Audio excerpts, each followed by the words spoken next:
தமிழக அரசின் கொள்கை முடிவை அறிவிக்கக்கூடிய பொறுப்புள்ள தமிழக ஆளுநர் அவர்கள் அப்படி பொறுப்பான ஆளுநர் உரையை வாசிக்க தமிழக சட்டப்பேரவைக்கு வருகை தந்தபோது அவர் ஒவ்வொரு முறையும் தமிழ்நாட்டில் ஒரு புதிய சட்டத்தை அல்லது புதிய மரபுகளை உருவாக்குவதற்கு முயற்சி செய்கிறார். இதை நான் முதலில் வன்மையாக கண்டிக்கிறேன். அந்த முயற்சியானது என்னவென்றால், ஒரு அரசு நிகழ்ச்சி அல்லது பேரவை தொடங்குகின்ற போது முதலில் தமிழ்த்தாய் வாழ்த்து பாடி அரசு நிகழ்ச்சி தொடங்கும்.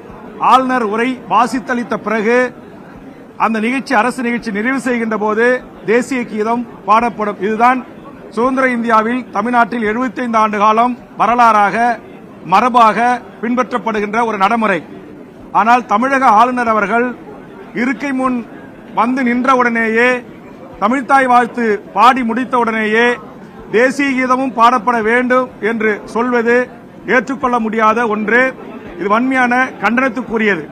பல்வேறு அரசு நிகழ்ச்சிகளில் ஆளுநர் கலந்து கொள்கின்ற நிகழ்வுகளில் இந்த புதிய நடைமுறையை தமிழ்நாட்டில் புகுத்துவதற்கு அவர் முயற்சிக்கிறார். இது மக்களால் தேர்ந்தெடுக்கப்பட்ட 7 கோடி மக்களை பிரதிநிதித்துவப்படுத்துகின்ற தமிழக சட்டமன்றத்தை அவமதிக்கின்ற செயல், மரபுகளை மீறி செயல்படுகின்ற ஒரு செயல். இதை தமிழக வாழ்வுரிமை கட்சியின் சார்பாக மிக வன்மையாக நான் கண்டிக்கிறேன். அதே மாதிரி அண்ணா பல்கலைக்கழகத்தில் நடந்தேறிய அந்த பெண்ணிற்கான பாலியல் வன்கொடுமையில் தமிழக அரசை நாம் எப்படி பதில் கூற வேண்டும், பொறுப்பேற்க வேண்டும் என்று சொல்லுகிறோமோ, தமிழ்நாடு காவல்துறை இதற்கு பதிலளிக்க வேண்டும் என்று நாம் சொல்லுகிறோமோ, அதற்கு நிகரான சம உரிமை தமிழ்நாடு ஆளுநர் அவர்களுக்கு இருக்கிறது. காரணம், தமிழ்நாட்டின் ஆளுநர் தான் தமிழ்நாட்டில் இருக்கிற அனைத்து பல்கலைக்கழகங்களுக்கும் வேந்தராக இருக்கிறார். மக்களால் தேர்ந்தெடுக்கப்பட்ட தமிழ்நாடு அரசு நியமிக்க வேண்டிய துணைவேந்தர் பதவிகளை தந்தோன்றித்தனமாக தானே அதிகாரத்தை கையில் எடுத்துக்கொண்டு நியமனம் செய்கின்ற தமிழ்நாட்டுடைய ஆளுநர் அவர்கள் அவருடைய வேந்தராக இருந்து செயல்படுகின்ற அண்ணா பல்கலைக்கழகத்தில் நடந்தேறிய இந்த பாலியல் வன்கொடுமையை குறித்து ஏன் வாய் திறக்க மறுக்கிறார்? இன்றைக்கு பிரதான எதிர்க்கட்சி உட்பட பத்திரிகை ஊடகங்களில் யார் அந்த சார் என்கிற கேள்வி எழுப்பப்படுகிறது அல்லவா? அதற்கு பதில் சொல்ல வேண்டிய பொறுப்பும் கடமையும் தமிழ்நாட்டில் இருக்கிற பல்கலைக்கழகங்களுக்கு வேந்தராக இருக்கின்ற தமிழக ஆளுநருக்கு அது இருக்கிறது. அவர் தன் கடமையிலிருந்து தவறியிருக்கிறார் என்கிற காரணத்திற்காக தான் அவர் பேரவைக்கு உள்ளே நுழைந்தவுடனேயே இதற்கு ஆளுநர் அவர்களும் பொறுப்பேற்க வேண்டும், ஆளுநர் அவர்களும் இதில் பதிலளிக்க வேண்டும் என்கிற கேள்வியை நான் எழுப்பியிருக்கிறேன். அதுபோன்று தமிழ்த்தாய் வாழ்த்தை பாடியவுடன் தேசிய கீதம் பாட வேண்டும் என்று அடம்பிடிக்கிற அட்டுழியம் செய்கின்ற ஆளுநர் அவர்களுக்கு எதிராக முதல் குரலாக அவர் இருக்கைக்கு முன்பாக சென்று ஜனநாயக மாண்போடு என்னுடைய கண்டனத்தை நான் பதிவு செய்திருக்கிறேன்.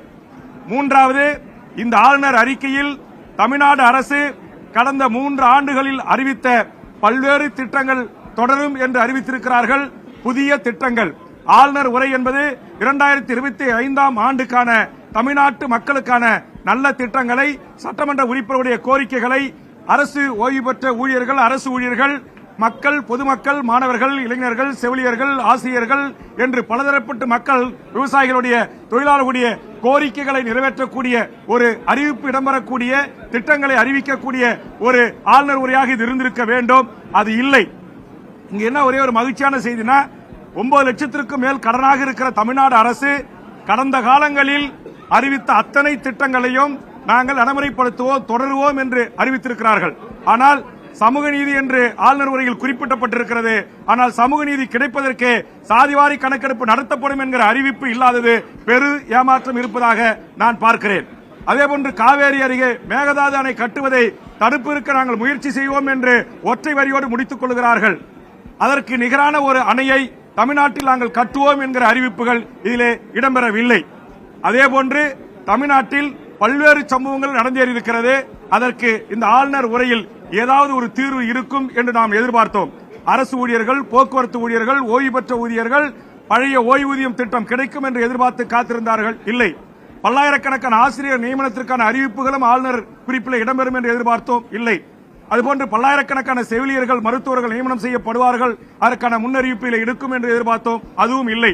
ஆக இதுபோன்று இல்லை என்கிற இந்த எதிர்பார்ப்புகளை இனி வரும் நிதிநிலை அறிக்கையிலாவது மாண்புமிகு தமிழக முதலமைச்சரும், மாண்புமிகு நிதி அமைச்சரும், ஏனைய துறை அமைச்சர்களும் தமிழ்நாட்டு மக்களின் எதிர்பார்ப்புகளை நிறைவேற்றுகின்ற ஒரு அறிவிப்புகள் இடம்பெறக்கூடிய நிதிநிலை அறிக்கையாக பிற்காலத்தில் வர வேண்டும் என்கிற வேண்டுகோளையும் இந்த நேரத்திலே நான் முன்வைக்கிறேன்.